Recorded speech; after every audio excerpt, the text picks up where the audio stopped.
পঞ্চম শ্রেণীর শিক্ষার্থীদের স্বাগত জানাই। রবীন্দ্রনাথ ঠাকুর রচিত ছেলেবেলা আত্মজীবনীমূলক কাহিনীর প্রথম পাঠে তোমাদের স্বাগত জানাই। প্রথমেই আমি যে কথাটা বললাম যে আত্মজীবনীমূলক কাহিনী, ছেলেবেলা রবীন্দ্রনাথের শৈশবকালের বিভিন্ন কথা এই ছেলেবেলা নামক আত্মজীবনীমূলক কাহিনীতে লেখা আছে। আত্মজীবনীমূলক কাহিনীটা কি বিষয়? অর্থাৎ কবির নিজের মানে নিজের জীবনের যে ঘটনা, কিছু ঘটনা তিনি লিপিবদ্ধ করেছেন এই ছেলেবেলা মধ্যে। তাহলে তার জীবনের বিভিন্ন বিষয় উঠে এসেছে এই ছেলেবেলামূলক কাহিনীতে। অর্থাৎ এটা হচ্ছে কবিগুরু রবীন্দ্রনাথ ঠাকুরের আত্মজীবনীমূলক একটি কাহিনী। আমরা প্রথমেই আজকের প্রথম পাঠে কবিগুরু রবীন্দ্রনাথ বা বিশ্বকবি রবীন্দ্রনাথ সম্বন্ধে কিছু কথা আলোচনা করব। 1861 সালে রবীন্দ্রনাথের জন্ম হয় কলকাতার জোড়াসাঁকো বিখ্যাত ঠাকুর পরিবারে। 1861 সালের 7ই মে বাংলার 1268 সালের 25শে বৈশাখ। তার পিতা মহর্ষি দেবেন্দ্রনাথ ঠাকুর শৈশব থেকেই তার ঠাকুর বাড়িতে যে সংস্কৃতির পরিমণ্ডলে তিনি বড় হয়ে উঠেছেন, সেখানে লেখালেখির একটা আবহাওয়া ছিল। শৈশব থেকেই সাহিত্যের প্রতি বিশেষ অনুরাগ ছিল রবীন্দ্রনাথের। তিনি অল্প বয়স থেকেই ঠাকুর বাড়ি থেকে প্রকাশিত ভারতী ও বালক পত্রিকায় নিয়মিত লিখতেন। ঠাকুর বাড়ি, যে জোড়াসাঁকো ঠাকুর বাড়িতে রবীন্দ্রনাথ ঠাকুরের জন্ম হয়, সেই ঠাকুর বাড়ি থেকে প্রকাশিত হতো ভারতী পত্রিকা, বালক পত্রিকা। তিনি অল্প বয়স থেকেই সেই পত্রিকায় নিয়মিত লিখতেন। কথা ও কাহিনী, সহজ পাঠ, রাজর্ষি, ছেলেবেলা, শিশু, শিশু ভোলানাথ, হাস্য কৌতুক, ডাকঘর, গল্পগুচ্ছ সহ তার বহু রচনায় শিশু কিশোরদের আকৃষ্ট করে। অর্থাৎ তোমাদের মতন ছোট ছোট শিশুদের আকৃষ্ট করে তার এই ধরনের লেখাগুলো। যেমন কথা ও কাহিনী, সহজ পাঠ দিয়ে আমাদের একদম শৈশবের পড়াশোনার সূচনা, সেই সহজ পাঠ। তার লেখা রাজর্ষি, ছেলেবেলা, যেটা আমাদের এখানে পাঠ্যে অন্তর্গত। শিশু, শিশু একটা কাব্যগ্রন্থ যেখানে অনেক ছোটদের উপযোগী কবিতা রয়েছে। শিশু ভোলানাথ, হাস্য কৌতুক, ডাকঘর, এরকম বহু রচনায় শিশু কিশোরদের আকৃষ্ট করে। দীর্ঘ জীবনে তিনি অজস্র কবিতা, গান, ছোট গল্প, উপন্যাস, প্রবন্ধ লিখেছেন, ছবি এঁকেছেন। রবীন্দ্রনাথ শুধুমাত্র বিশ্বকবি হিসেবে সমগ্র বিশ্বে পরিচিত, কিন্তু আমাদের বাংলা সাহিত্যের, ভারতীয় সাহিত্যের তিনি একজন স্থপতি। তার লেখার মধ্যে আমরা বিভিন্ন বিষয়কে দেখতে পাই। তিনি যেমন কবিতা লিখেছেন, গান লিখেছেন, ছোট গল্প লিখেছেন, উপন্যাস লিখেছেন, প্রবন্ধ লিখেছেন, নানা বিষয় তিনি লিখেছেন এবং তিনি ভালো ছবিও আঁকতেন। 1913 সালে গীতাঞ্জলির ইংরেজি অনুবাদ সং অফারিংস তার জন্য প্রথম এশিয়াবাসী হিসেবে নোবেল পুরস্কার পান। সাহিত্যে নোবেল পুরস্কার এশিয়াবাসী হিসেবে তিনি প্রথম পেয়েছিলেন। দুটি স্বাধীন রাষ্ট্র ভারত আর বাংলাদেশের জাতীয় সঙ্গীত তাঁরই রচনা। তাহলে দুটি স্বাধীন রাষ্ট্র ভারতবর্ষ এবং বাংলাদেশের জাতীয় সঙ্গীত রবীন্দ্রনাথ ঠাকুরেরই রচনা, এটা আমরা সবাই জানি। এবং 1941 খ্রিস্টাব্দের 7ই আগস্ট, বাংলা 1348 সালের 22শে শ্রাবণ রবীন্দ্রনাথ ঠাকুরের মৃত্যু হয়। ভারতীয় সংস্কৃতি শুধু সাহিত্য বললে হবে না, ভারতীয় সংস্কৃতির একজন অন্যতম মহাপুরুষ বলা যায় রবীন্দ্রনাথ ঠাকুরকে। রবীন্দ্রনাথ ঠাকুর তিনি আমাদের পরাধীন ভারতের স্বাধীনতা সংগ্রামেও প্রত্যক্ষ না হলেও পরোক্ষভাবে অংশ নিয়েছেন তার বিভিন্ন কর্মকাণ্ডের মধ্যে দিয়ে। তিনি জালিয়ানওয়ালাবাগের হত্যাকাণ্ডের পর নাইট উপাধি ত্যাগ করেছিলেন। তিনি রাখি উৎসব করেছিলেন হিন্দু মুসলমান সম্প্রীতির জন্য। এরকম বিভিন্ন কাজের মধ্যে দিয়ে তিনি স্বাধীনতা সংগ্রামে অংশগ্রহণ করেছিলেন। এছাড়াও তিনি তার বিভিন্ন গানের মধ্যে দিয়ে যে দেশপ্রেমের বার্তা দিয়েছেন, সেই সময় যারা প্রত্যক্ষভাবে এই লড়াই সংগ্রামে অংশ নিতেন তারা তার গানে উদ্বুদ্ধ হতেন, তার লেখা পড়ে তারা মানসিক জোর পেতেন।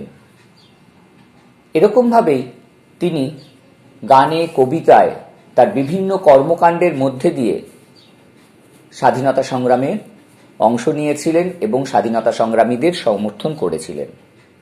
তাহলে শুধুমাত্র যে তিনি কবি সাহিত্যিক তা নন, আমাদের ভারতীয় যে শিক্ষা সংস্কৃতি সবকিছুর সঙ্গেই রবীন্দ্রনাথ ঠাকুর জড়িয়ে রয়েছেন। রবীন্দ্রনাথ ঠাকুরের ছেলেবেলা এই পাঠ্যাংশটি যেটা তোমাদের বইয়ে রয়েছে, ছেলেবেলা থেকে নেওয়া হয়েছে। যে তার যে লেখাগুলো আমরা পড়লাম তার মধ্যে ছেলেবেলা থেকেই তার এই বইটি, তার এই পাঠ্যাংশটি ছেলেবেলা বই থেকে নেওয়া হয়েছে। এবার আমরা এই আত্মজীবনীমূলক কাহিনী, প্রথমে আমি যেটা বললাম যে এটা গল্পের আকারে লেখা তার জীবনের কথা, সেই জন্য বলছে আত্মজীবনীমূলক কাহিনী, গল্পের আকারে লেখা। এর বিষয়বস্তু নিয়ে আমি আলোচনা করব। মূল কাহিনীতে প্রবেশ করবার আগে আমি বিষয় নিয়ে একটু আলোচনা করে নিই। রবীন্দ্রনাথের ছোটবেলা বাইরের খোলা ছাদ ছিল তার প্রধান ছুটির দেশ। ছুটির দেশ মানে ছুটিতে যে আমরা আনন্দ করি, এদিক ওদিক ঘুরে বেড়াই, খেলাধুলা করি, কিন্তু রবীন্দ্রনাথের এই ছুটি ছিল খোলা ছাদ। তার ছুটির সময় কাটানো ছিল এই খোলা ছাদ। খোলা ছাদে তিনি নানাভাবে তার দিন কাটিয়েছেন। রবীন্দ্রনাথের পিতা মহর্ষি দেবেন্দ্রনাথ ঠাকুর থাকতেন তাদের বাড়ির তিনতলার একটা ঘরে। মাঝে মাঝেই তিনি অনেক দিনের জন্য চলে যেতেন পাহাড়ে পর্বতে। সেখানে যখন যেতেন রবীন্দ্রনাথ তখন যেন সেই ছাদে বা ওপরের ঘরে খুব সহজে যাওয়া আসা করতে পারতেন। কেন? বাবাকে খুব ভয় পেতেন। সেই জন্য বাবা যখন থাকতেন বাবাকে অতিক্রম করে সেই ছাদে যাওয়া বা ওখানে যাওয়া তার একটুখানি, ছোট্ট মানুষ তো তখন, দ্বিধাগ্রস্ত ছিলেন। যাই হোক, অনেক সময় তিনি বাবাকে দেখেছেন ভোরবেলা উঠে ছাদে ধ্যান করছেন। তিনি ছাদে উঠে পৃথিবী যে সৌন্দর্য, প্রাকৃতিক সৌন্দর্য, কলকাতা শহরের তখন সেই দূর দূরান্তের দিকে তাকিয়ে তিনি উপভোগ করতেন।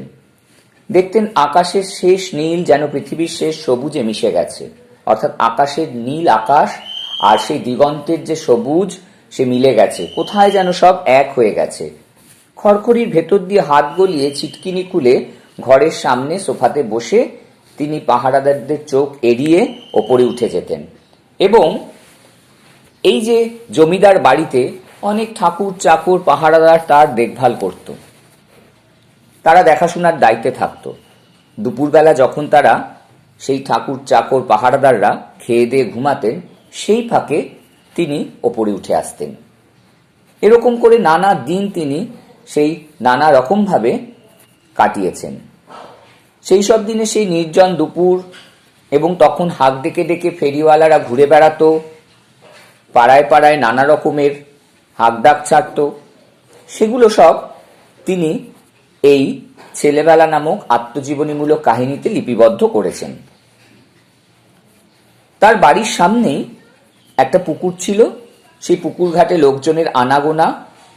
সেখানে তিনি পড়ন্ত বিকেলবেলা, অর্থাৎ দুপুর গড়িয়ে বিকেল নেমে আসছে, সেই সমস্ত যে প্রাকৃতিক সৌন্দর্য এই কাহিনীর মধ্যে খুব সুন্দরভাবে লিপিবদ্ধ করেছেন।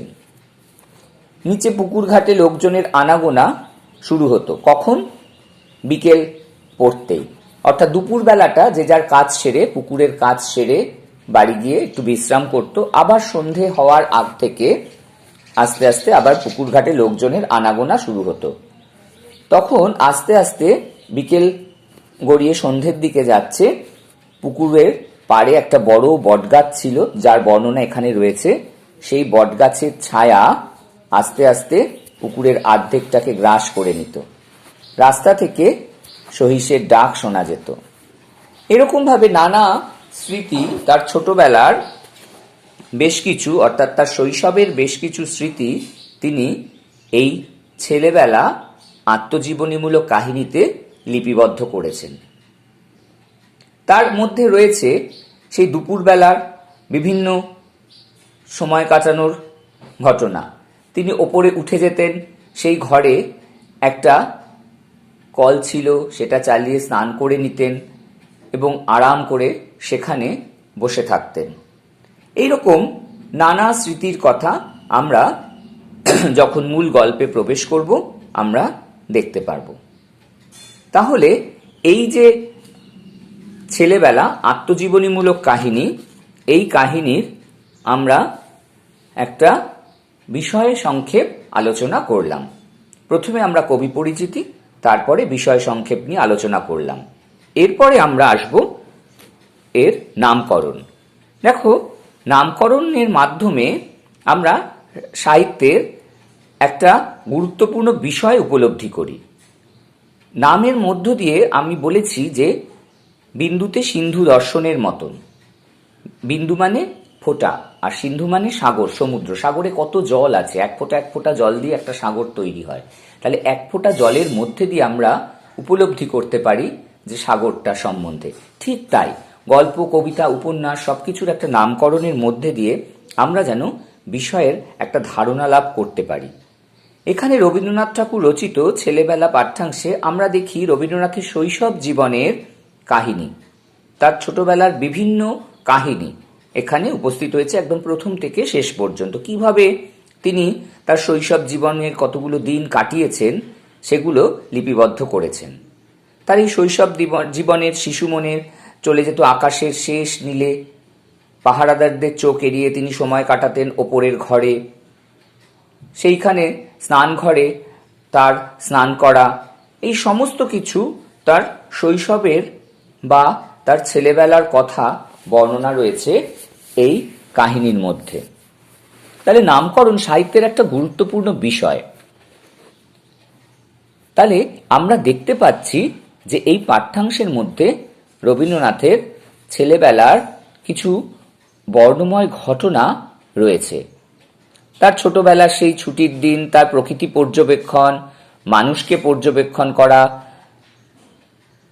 বারান্দার ফাঁক দিয়ে মানুষের চলাফেরা দেখা, এই সব কিছুই স্থান পেয়েছে এই পাঠ্যাংশে। তাই এই ছেলেবেলা কাহিনী সম্পূর্ণ হয়েছে বা সমৃদ্ধ হয়েছে তার শৈশবের সমস্ত ঘটনা নিয়ে। তাহলে বলা যেতে পারে এই যে আত্মজীবনীমূলক কাহিনীর নামকরণ করেছেন কবি ছেলেবেলা, সেটা কিন্তু বলা যেতে পারে সার্থক। তাহলে এই কাহিনীর মধ্যে আমরা দেখতে পাচ্ছি যে রবীন্দ্রনাথের ছেলেবেলার কিছু ঘটনা, তার ছেলেবেলা তিনি কিভাবে কাটিয়েছেন, কিভাবে তিনি সমস্ত কিছু লক্ষ্য করেছেন, পর্যবেক্ষণ করেছেন, সে প্রকৃতিই হোক, মানুষই হোক, তার বাড়ির আভ্যন্তরীণ কিছু ব্যাপারও আমরা জানতে পারছি, তার ছেলেবেলার সেই সময় কাটানো। তাহলে সমস্তটাই রয়েছে তার শৈশবের কথায় সমৃদ্ধ, তাই বলা যায় যে এর নামকরণ সার্থক। রবীন্দ্রনাথ ঠাকুরের লেখা ছেলেবেলা আত্মজীবনীমূলক কাহিনীর প্রথম পাঠ এই পর্যন্তই।